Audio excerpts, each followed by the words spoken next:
Halo guys, David sini dan ini video yang terpaksa saya bikin karena saya udah muak sama iklan penipuan yang beredar di Facebook. Modusnya, si penipu bikin account dengan nama David Gadget In. Terus pasang editan foto saya lagi berdiri di depan iBox atau depan toko resmi sambil megang kantong tulisan iBox. Dan captionnya bilang kalau Apple Watch lagi diskon sampai 80%. Saya ngantrinya sampai 5 jam biar dapat. Buat yang nggak sempet ke iBox, tenang aja. Barangnya juga bisa dibeli lewat online, lewat link bla bla bla bla. Terus postingannya diiklanin biar muncul di feed orang. Nebar jaringnya kayak gitu. Ada juga editan yang lebih absurd ya, yang bilang kalau saya adalah direktur cabang Mitsuki di Indonesia. Mohon maaf sebesar-besarnya dan bakal kasih diskon 80%. Mana bawa-bawa nama Maya Estianti lagi. Kadang ada juga saya lagi pegang kantong Garmin. Intinya modusnya kayak gitu. Yang diedit bukan cuma Gadget In ya, saya juga nemuin beberapa account bodong kayak Mall Grand Indonesia. Mereka minta maaf karena grand opening nggak bisa nampung semua orang. Untung barangnya bisa dibeli online. Terus ada Mall Central Park, minta maaf juga bla bla bla. Ada brand speaker Marshall juga yang ngasih diskon gede-gedean karena lagi ulang tahun ke-75. Bahkan, saya pun dapetin iklan bodong G-Shock jam itu. Tapi yang Malaysia ya. Bahasanya Malaysia banget. Intinya sama, antri 5 jam juga. Mohon maaf dan ngasih diskon di online. Terus biar kerasa lebih meyakinkan, di komennya juga banyak testimoni palsu ya. Isinya pakai bahasa yang baku banget, kayak robot. Istri saya menyukainya, sangat pas dan berfungsi dengan baik. Terima kasih karena telah mengizinkan saya, bla bla bla. Saya membeli yang merah mudah di sini dan itu indah. Pas saya lihat profil-profil yang komen, ciri-cirinya sama semua ya. 0 like, 0 follower, 0 postingan. Sebenarnya ini bukan modus baru ya, udah berulang kali kejadian lah. Setengah tahun lalu juga pernah muncul dan saya udah bikin peringatannya di Instagram. 3 bulan kemudian muncul Mitsuki tadi dan saya ingetin lagi itu bukan saya. Di postingan itu banyak yang anggap enteng ya, komen siapa sih yang kegocek sama tipuan receh ini, bikin jokes ini itu semuanya ketawa dan move on. Saya pikir juga gitu sih, perlu sering klarifikasi nggak sih? Siapa sih yang ketipu sama gocekan yang receh gitu? Yang DM soal ini sih banyak ya, tapi isinya ya laporan kalau ada impostor, penipu yang pakai muka saya, scammer. Cuma saya mikirnya ya bagus lah, kalau pada ngelapor berarti semuanya pada tahu kan? Saya lega, pada waspada. Tiba-tiba muncul email dari Bapak William yang protes ke saya. Beliau udah beli AC Mitsuki dan sangat kecewa. Bahkan barangnya menjurus ke arah penipuan. AC-nya tidak dingin dan bentuknya bukan main mininya. Reaksi pertama saya agak bingung sih. Barangnya beneran dikirim ya?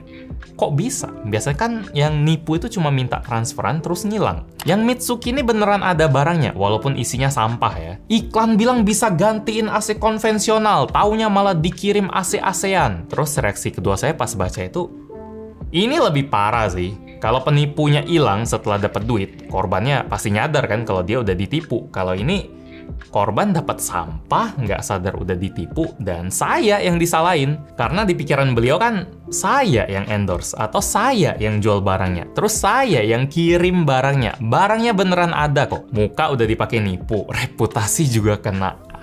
Entah udah berapa orang yang kena Mitsuki ini atau Apple Watch atau apapun ya, dan cuma Pak William yang peduli. Beliau bela-belain buat protes sekaligus ingetin saya buat jaga nama baik. Jadi dengan berat hati saya infoin ke bapaknya kalau itu bukan postingan saya, udah beberapa klarifikasi di sosmed, semoga lebih berhati-hati. Pak William pun bilang ya, oke, terima kasih atas responnya. Cerita Pak William ini bikin saya penasaran ya sama yang Apple Watch tadi ya. Kalau link yang Apple Watch itu diklik, bakal diarahin kemana sih? Barangnya beneran ada nggak sih? Apakah mengancam reputasi juga? Bayar 799.000 tapi yang dikirim Apple Watch KW 100 ribuan kan males banget. Apakah kita bayar 799.000 tapi dikirim Apple Watch KW 100 ribuan? Biasalah manusia semakin dilarang makin penasaran, jadi saya coba klik aja. Dan pas diklik masuknya ke website ala-ala Apple gitu. tapi pakai font yang berantakan. Banyak tombol yang nggak bisa ditekan, cuma hiasan doang biar lebih legit, biar gaya. Ada tombol sosmed juga, tapi pas diklik nggak ada isinya. Page tidak ditemukan. Ada link Shopee juga, tapi malah masuk ke Shopee Filipina, dan nggak ada isinya juga. Berasa lagi lihat website iPhone KW atau iPhone HDC sih. Di dalamnya banyak info lain soal fitur Apple Watch yang asli. Kalau kita masuk ke web Marshall juga sama, fotonya bagus, tulisannya jelek. Intinya soal fitur yang dipalsuin lah. Di ujung website baru tuh ada form buat isi nama, nomor telepon, alamat, dan varian apa yang mau dipesan. Saya coba lanjutin lagi, tapi saya ngisinya pakai nama asal, nomor bodong, sama alamat bodong ya. Biar yang nggak ketrek lah, rugi banget isi informasi asli buat penipu. Terus pas tekan checkout, cuma dibilang kalau nanti kita bakal dikontak. Itu udah jelas bahaya. Mau siapapun yang jual, jangan diterusin ya. Anda mau belanja di tempat terpercaya kayak Tokopedia, Shopee gitu-gitu pun udah nggak bener kalau penjual ngajak transaksi di luar platform. Kecuali Anda emang kenal, udah percaya penjualnya, yaitu silakan, resiko masing-masing. Buat nomor bodong tadi, mungkin lanjutannya ada 3 kemungkinan ya. Yang pertama, si penipu bakal ngontak korban, ngomong biaya bla bla bla bla, terus kita transfer, dan penipu langsung hilang. Tapi dia bilang bisa dibayar di tempat. Jadi mungkin kemungkinan ketiga, kemungkinan kedua dulu. Korban transfer, penipu nelpon lagi, bilang kalau ada masalah pajak, ditahan polisi, dan korban takut biar dia transfer lebih lagi. Itu biasanya ada di iPhone black market dulu modusnya kayak gitu. Atau kurir minta ongkos tambahan, jadi korban lebih diperes lagi lah. Nah, yang kemungkinan ketiga nih, yang ada pembayaran di tempat tadi. Kayak Pak William tadi, barangnya beneran dikirim, tapi sampah. Buat yang pernah kena modus gini, boleh komen di bawah ya. Saya rasa bakal ada beberapa yang kena lah dan nonton video ini. Modusnya udah dilakuin sepanjang tahun, sayangnya pasti ada korban deh. Saya sampai dapat beberapa email juga yang hampir pancing kali ya, serius nanya loh. Ini promo asli Apple iBox ya bang? Saya agak sedih sekaligus greget sih bacanya. Ada aja lah yang kena. Atau minimal kepikiran, mungkin itu bener, kesempatan kapan lagi. Jadi lihat video ini, sekali lagi saya pengen klarifikasi, itu penipuan. Channel resmi Gadgetin masing-masing cuma ada 1 di Facebook, Instagram, TikTok, YouTube. Kalau YouTube ada 2 sih, ada Gadgetin Shorts juga, tapi itu channel eksperimen, udah lama nggak upload. Semua link resminya ada di bawah kalau mau pastiin. Yang pasti apapun yang ada di luar channel resmi, itu udah di luar kendali saya. Kalaupun ada info channel resmi, tetaplah curiga sama saya, tolong kalau isinya kelihatan aneh ya. Mungkin kami kena hack, atau saya lagi kerasukan, serakah, atau tiba-tiba apa. Pokoknya manusia memang bisa berubah ya. Tolong curiga lah. Nipu-nipu gini soalnya udah ada dari zaman batu lah. Cerita dari zaman kapan pun ada lah. Kalau modus yang ini udah nggak laku, nanti pasti ada aja cara baru. Saya cuma bisa menghimbau aja biar kita lebih hati-hati lagi. Jangan mudah kegoda promo yang terlalu indah. Kalau kasus kayak gini mending nggak usah dapat promo deh, daripada takut kehilangan kesempatan. Mending nggak usah deh terlalu mencurigakan lah siapapun.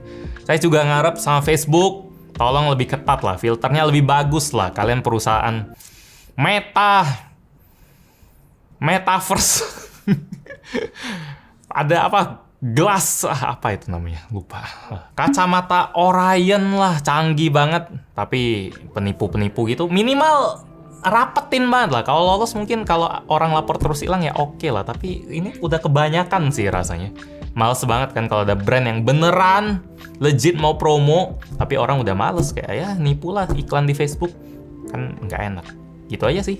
Curhat sekaligus klarifikasi saya soal isu ini. Terima kasih udah dengerin. Semoga kita tidak tergocek oleh yang nggak tahu mau ngomong apa ya. Yang pi pokoknya gitu-gitulah. Kita ketemu lagi di video selanjutnya. Yo. Saya juga pernah ketipu dulu.